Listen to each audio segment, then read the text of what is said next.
Before I bring up our next writer, Frank Zafiro was a police officer in Spokane, Washington from 1993 to 2013. He retired as a captain. He is the author of over 24 crime novels, including the River City series and the Stepan Kopriva mysteries that I really should have asked how to pronounce before this. 100% correct. That's the applause I deserve. Frank has collaborated on novels with several authors, including Eric Beetner and Colin Conway, who read a little earlier on tonight and killed it, as well as being the creator and editor of the novella anthology series A GRIFTER'S SONG. He currently lives in Redmond, Oregon with his wife Christy, dogs Richie and Wiley, and a very self-assured cat named Pasta. He's an avid hockey fan and a tortured guitarist. Please welcome Frank Zafiro.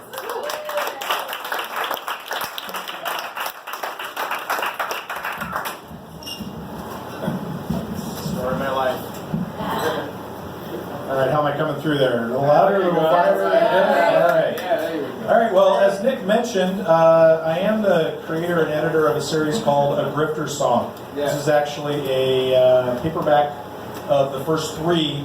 That's volume 1 of 2 that has the first 3 episodes. A GRIFTER'S SONG is kind of a different sort of thing.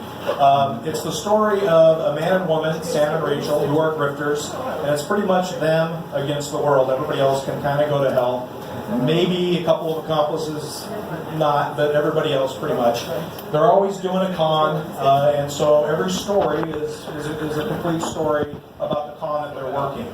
But they're also dealing with the fact that they're on the run from the Philadelphia mob, so that's always lurking in the background. There's some danger there as well.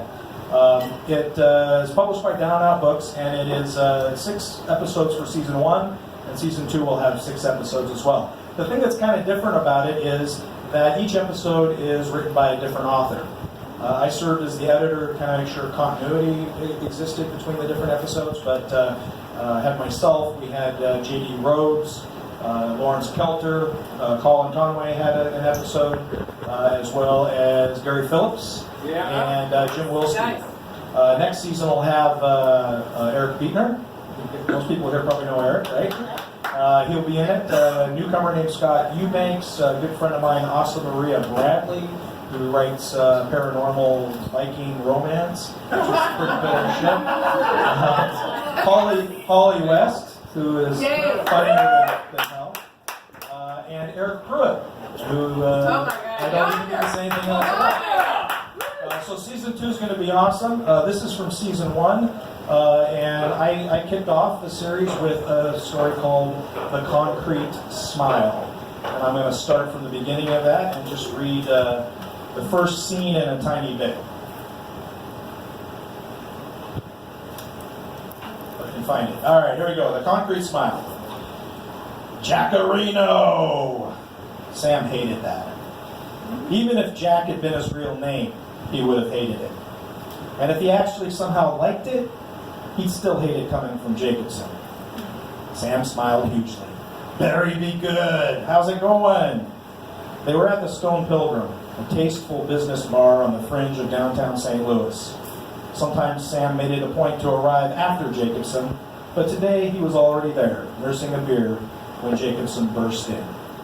Couldn't be better, the broker said, his larger-than-life persona ramped up an additional notch. He slid into the booth, sitting opposite Sam. The bartender brought him a drink without him having to order, a sure sign that he was kind of a big deal here. Yeah? Absolutely. He leaned in conspiratorially. Did I say that right? Conspiratorially? I can write it, doesn't mean I can say it. You know what's better than closing a deal? What? Nothing! He laughed at his own joke, and Sam dutifully laughed along with him. Then Jacobson grew slightly more serious. And I don't just mean a business deal either, my friend. Sam raised an eyebrow. No? You closed a deal on some babe you've been working for a while, and the payoff is just as sweet. Not money, maybe, but life is more than greenbacks, am I right? When you're right, Sam told him, and Jacobson grunted in agreement. So I guess telling me about it is out of the question, since gentlemen don't kiss and tell. Whoever said I was a gentleman? They laughed again, and each took a drink. Then Jacobson said, actually, Since you're my friend, I'll be honest with you. Sam smiled gratefully. In Jacobson's world, they were friends because they'd been sharing drinks a few times a week for the last 2 weeks. The truth is, he said, there's nothing to tell yet. I haven't quite closed the deal. I'm still working it. But I'm close. So close. He held up his fingers in a small pinch to indicate how close. She must be something special. Jacobson nodded vigorously. Oh yeah. Listen, Jacko, I've had plenty of tail in my day, and you get to the point where you can tell the ones that are dynamite before you ever light the fuse. You know what I mean? Sam raised his glass in a toast, heart mocking, heart serious, and said, I do. I know you do. I saw you in here the other night with that blonde. Jacobson raised his eyebrows appreciatively. Sam nodded. The woman, Patty, had been a call girl that he brought to the Pilgrim twice so that Jacobson would see them together. The first time was a bust, but Jacobson showed on the second night. I'm in the same boat with that one, he said, still working on the clothes. Really? Jacobson seemed surprised. She seemed into you. Sam shrugged. Turns out she's old-fashioned. Maybe yours is too. Maybe, Jacobson rubbed his chin thoughtfully. Either way, it's worth the effort. Worth the wait. She's got this thing about her. I can't describe it, but it's there. Charisma? Something like that. Anyway, this one has taken some serious work, but they all fall eventually. Trust me.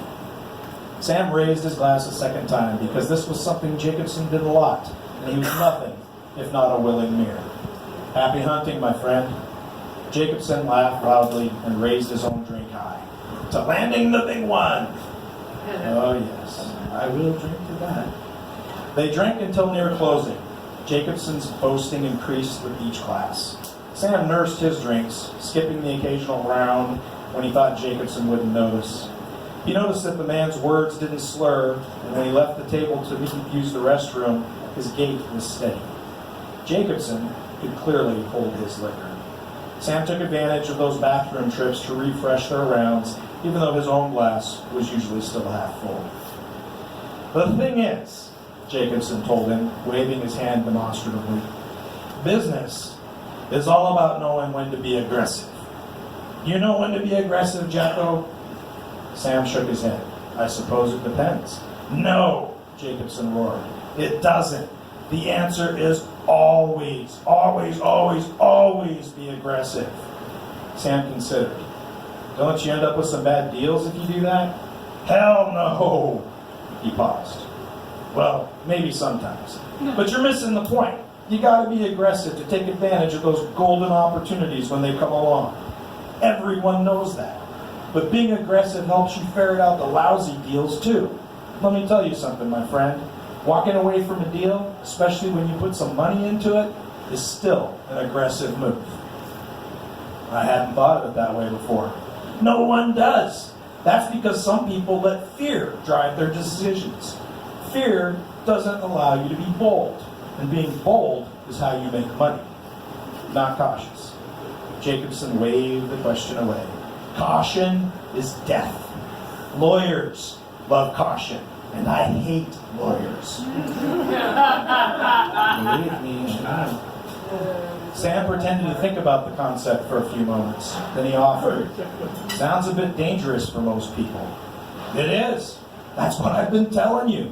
Jacobson took a long swallow and suppressed a belch. Look, I'm not talking about not doing your due diligence. You gotta make sure someone's not full of shit or that the product is solid. Check them out, look around the books, all of it. That's not caution, that's just good business. I'm talking about not letting fear run your life. Like that call in the Super Bowl, you mean? Jacobson snapped his fingers and pointed out. Exactly. Most coaches would be too afraid to make a call like that.